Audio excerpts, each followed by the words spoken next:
Hello friends, आप देख रहे हैं आपका चैनल शेयर बाज़ार विद आयुष। और दोस्तों, इस वीडियो में बात करने वाले हैं हम डेफिनेटली आज शुरुआत करेंगे जो इक्विटी म्यूचुअल फंड का डेटा निकल कर आया है उसके बारे में, लेकिन और भी बहुत सारी खबरें जो इस वीडियो में डिस्कस करेंगे, तो वीडियो को देखिएगा पूरा ज़रूर। तो सबसे पहले दोस्तों शुरू करते हैं आज के जो सबसे इम्पॉर्टेंट और सबसे बड़ी खबर है, वो है दोस्तों आज का डेटा जो निकल कर आया है म्यूचुअल फंड्स के ऊपर, एसआईपी के ऊपर न्यू हाई दोस्तों लगाते हुए नज़र आए हैं ये। और जिस तरीके से दोस्तों हम कह सकते हैं पैसा जो है वो लगातार आपको म्यूचुअल फंड की स्कीम्स के ज़रिए बाजार में आता हुआ नज़र आ रहा है, एसआईपीज़ के ज़रिए बाजार में नज़र आता हुआ देखने को मिल रहा है। ये नो डाउट एक बहुत ही बड़ा पॉजिटिव है for the Indian equity markets, क्योंकि देखिए ये साफ साफ शो क्या करता है, ये शो करता है बाजार की स्ट्रेंथ, लोगों का भरोसा। और हम कह सकते हैं यहाँ पर जिस तरीके से इंडियन मार्केट्स बढ़ रहा है उसका पूरा पूरा रिप्रेजेंटेशन, बिकॉज जिस तरीके से दोस्तों लगातार जो डेटा निकल कर आ रहे हैं वो हर बार नए हाई बेसिकली क्रिएट कर देता है एसआईपी का डेटा।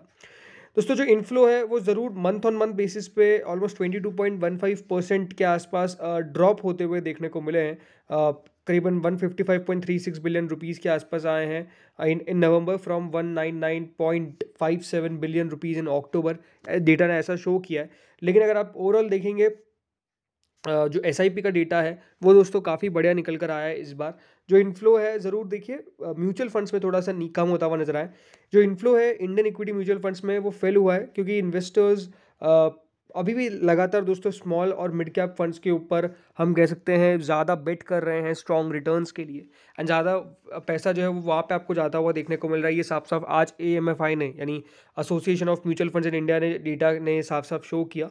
और लार्ज कैप्स में कह सकते हैं कि लोग ज़्यादा भी पैसा नहीं डाल रहे हैं, ये हम कह सकते हैं। देखिए जब भी कोई बुल मार्केट होगा तो ज़्यादातर पैसा कहाँ जाएगा, वो स्मॉल कैप और मिड कैप में ज़्यादा जाएगा, बिकॉज एक प्रेफरेबली ज़्यादा रिटर्न्स वाले बेट होते हैं। ज़रूर रिस्कियर भी रहते हैं बट नो डाउट रिटर्न्स भी ज़्यादा ही आपको कमा कर देते हैं।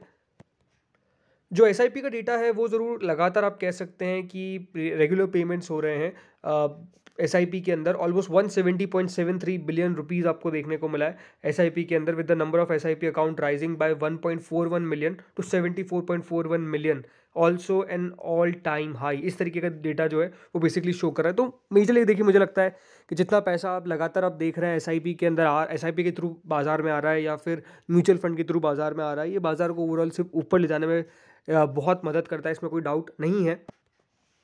जो टोटल मार्केट कंट्रीब्यूशन है एसआईपीज़ का वो ऑलमोस्ट 17,000 करोड़ के लेवल के पास पहुंच चुका है for the first time in November. और जो एसआईपी बुक है ऑलमोस्ट दोस्तों 17,073 करोड़ के आसपास आई है, जो पहले 16,928 करोड़ था। तो एक बात सिंपल है कि दोस्तों जो एसेट अंडर मैनेजमेंट है वो 50 ट्रिलियन के लैंडमार्क को भी आज दोस्तों क्रॉस करता हुआ नजर आया, मतलब नियर है, क्रॉस नहीं किया। बट जो समझने वाली बात है वो क्या है कि देखिए बाजार के अंदर पैसा आपको लगातार आता हुआ देखने को मिल रहा है। और इसीलिए मुझे लगता है कि जो एएमसी कंपनीज है, जो एसेट मैनेजमेंट कंपनीज है, वो आई थिंक बहुत ही प्रेफरेबल एक जगह पे रहती है। आज आप H D F C AMC को देखेंगे, लास्ट एक महीने में ओवरऑल स्टॉक 8%, 6 महीने में 55%, ओवरऑल साल की शुरुआत से 36%, पिछले एक साल में 32%, पिछले 5 साल में ऑलमोस्ट 91%, और ओवरऑल अभी तक रिटर्न्स आप देख सकते हैं 71% के स्टॉक ने डिलीवर करे, बिकॉज उसको ज़्यादा समय नहीं हुआ है लिस्ट हुए हुए, 10 अगस्त 2018 में लिस्ट हुई थी। लेकिन जो खास बात वही क्या है कि देखिए ये जो सारी कंपनीज इनके पास जितना पैसा आ रहा है, क्योंकि अगर आप देखेंगे एच डी एफ सी हो गया, यूटीआई की अगर हम बात करते हैं, यूटीआईएमसी का स्टॉक अगर आप देखेंगे तो आज 832.90 बंद हुआ है। पिछले एक महीने में ये भी ऑलमोस्ट 6.84% बढ़ा है। लास्ट 6 महीने में 17-18% के रिटर्न दिए हैं। पिछले एक साल में 6-7% के रिटर्न आपको डिलीवर करता हुआ देखने को मिला है। और ओवरऑल 5 साल में 65% एंड ओवरऑल मतलब 65% के रिटर्न दिए हैं।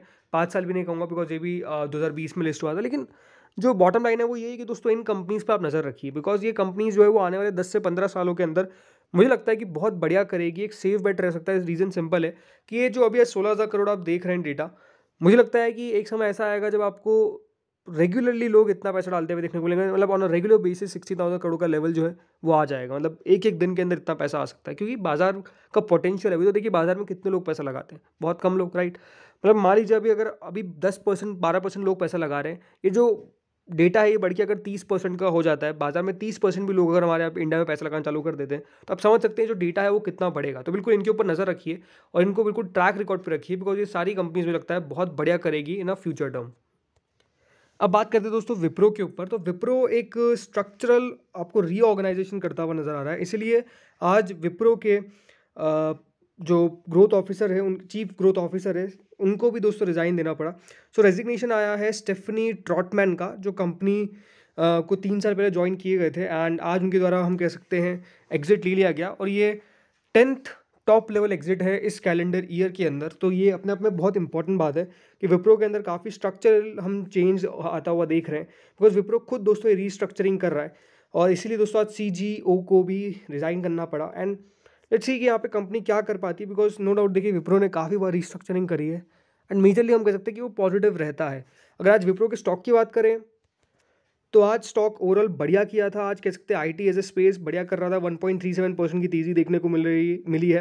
और ओवरऑल हम कह सकते हैं कि अमेरिका में भी अब आपको जो आईटी कंपनीज है वहाँ पर बढ़िया मूव देखने को मिल रहा है। स्पेसिफिकली नेस्डेक की अगर बात करता हूँ तो ये माना जा रहा है कि अब आईटी कंपनीज फिर से प्ले में आ सकती है, एंड नो डाउट एआई को लेकर भी काफ़ी ज़्यादा हम कह सकते हैं रिस्पॉन्स अच्छा आने की उम्मीद है। इसलिए अगर एक महीने में आप देखेंगे विप्रो 11% तक भी आपको इंक्रीज होता हुआ देखने को मिल गया। स्पेसिफिकली कंपनी एआई में इतना नहीं है, लेकिन ये बात ज़रूर है कि आईटी कंपनीज़ को आगे पीछे काम मिल जाता है और बढ़िया करती है आईटी कंपनीज। तो लेट्स सी कि यहाँ से आईटी कितना बढ़िया प्ले बन सकता है।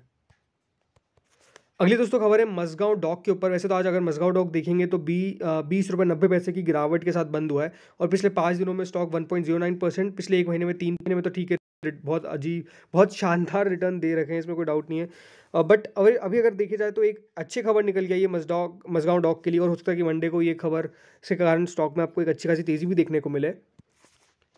और वो खबर क्या है दोस्तों, कंपनी को मिला है ऑर्डर। जी हाँ, कंपनी को दोस्तों 1145 करोड़ का ऑर्डर मिला है from ONGC for pipeline project.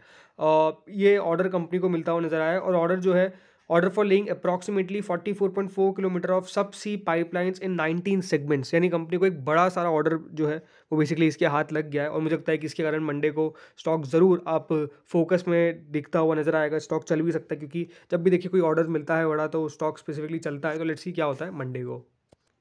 अब बात करते हैं दोस्तों एचएएल के बारे में। तो एचएएल में कल का दिन तो डेफिनेटली थोड़ा सा प्रॉफिट बुकिंग वाला था, लेकिन आज फिर स्टॉक में एक अच्छी खासी तेज़ी देखने को मिल गई। स्टॉक 1.79% आज ऊपर बंद होता हुआ नजर आया है, एंड अगर आप देखेंगे तो स्टॉक का जो ओवरऑल जो हाई लगा है फिर से आज 2783 का है, जो अगेन इसका ऑल टाइम हाई लग गया है। नो डाउट देखिए एचएएल के अंदर बहुत कुछ बढ़िया हो रहा है। एचएएल के अंदर नहीं, बाकी अगर आप डिफेंस स्टॉक्स देखेंगे स्पेसिफिकली जिसमें नाम आता है बीडीएल का, यानी भारत डायनेमिक्स लिमिटेड का, ये दोनों स्टॉक्स में बहुत ही बढ़िया मूव देखने को मिल रहा है। और मुझे लगता है कि सरकार के बहुत ज़्यादा असर है इसका स्टॉक के चलने का, बिकॉज नो डाउट देखिए गवर्नमेंट के ऊपर जिस तरीके से सरकार की मतलब डिफेंस के ऊपर जिस तरीके से गवर्नमेंट की स्पेंडिंग है उसका बहुत बड़ा असर पड़ रहा है। इसलिए एक महीने में 34-35%, 6 महीने में 46%, साल की शुरुआत से 115%, एंड ओवरऑल अगर एक साल की बात करता हूँ तो मोर देन 100% के रिटर्न्स देना बहुत आम बात नहीं है। लेकिन यहाँ पे हम कह सकते हैं जो सरकार का फोकस है वो आई थिंक इन कंपनीज़ को काफ़ी ज़्यादा ऊपर लेके जा रहा है। इसीलिए आप नोटिस कर सकते हैं जब से स्टॉक लिस्ट हुआ है उसके बाद से ये जो रनर अप स्टार्ट किया है वो नो डाउट एक ड्रीम रन है। अब ये देखना है कि कहाँ पे जाकर रुकेगा, बिकॉज एक लेवल होगा जहाँ पे देखिए ये स्टॉक्स रुकेंगे, तो वो एक इंपॉर्टेंट बात है। बाकी यही है कि मैंने आपको पहले भी कहा है कि अगर आप डिफेंस के अंदर जा रहे हैं तो ये एक लॉन्ग टर्म थीम है जिसके अंदर आपको बने रहना चाहिए for next 5 to 10 years, because आप खुद नोटिस कर सकते हैं कि जिस तरीके से लगातार आप जियोपॉलिटिकल टेंशन्स देख रहे हैं, कभी ये कंट्री उससे लड़ रही है, कभी किस कंट्री पे क्या हमला हो रहा है, तो ये एक अपने आप में इंपॉर्टेंट है कि हर कंट्री चाहती है कि उनका डिफेंस सॉलिड रहे। इसलिए जो डिफेंस की स्पेंडिंग है सिर्फ हमारा देश ही नहीं लेकिन बाकी सारे देश भी दोस्तों डिफेंस के ऊपर लगातार पैसा खर्च कर रहे हैं। और आई थिंक इंपॉर्टेंट क्या है कि अच्छी कंपनी से वो चाहते हैं कि प्रोडक्ट्स ले, और एचएएल अपने आप में एक बहुत अच्छी कंपनी है, तो वो सिर्फ इंडिया के अंदर ही नहीं लेकिन बाकी जैसे मैंने बताया था एक वीडियो में भी कि एक्सपोर्ट के ऊपर भी काफ़ी फोकस करेगी अब एचएएल आने वाले समय के अंदर। तो आई थिंक वही बाजार आई थिंक एक फैक्टर इन करता हुआ नजर आ रहा है, और वही प्राइस इन भी करता हुआ नजर आ रहा है। बट इवेंचुअली जैसे मैंने कहा कौन से लेवल पे जाकर रुकेंगे ये कहना अब बहुत मुश्किल है। अब दोस्तों आखिरी जो खबर है वो है स्टॉक स्प्लिट को लेकर। तो इसका नाम है दोस्तों टीमो प्रोडक्शंस। जी हाँ, इस कंपनी का जो स्टॉक है वो स्प्लिट होने वाला है, जिसकी पहले फेस वैल्यू 10 रुपये थी, अब वो 1 रुपये हो जाएगी, और एक्स डेट है दोस्तों 14 दिसंबर। तो आप इसके ऊपर नज़र रख सकते हैं। बट अगेन कभी भी स्टॉक को बाय कृपया करके ना करें सिर्फ स्प्लिट बोनस इन सब के लिए। अगर कंपनी फंडामेंटली बढ़िया हो तभी उसके अंदर आपको नज़र रखनी चाहिए। तो दोस्तों इस वीडियो में इतना ही था। होपफुली आपको वीडियो बढ़िया लगा होगा। Thank you friends for watching this video.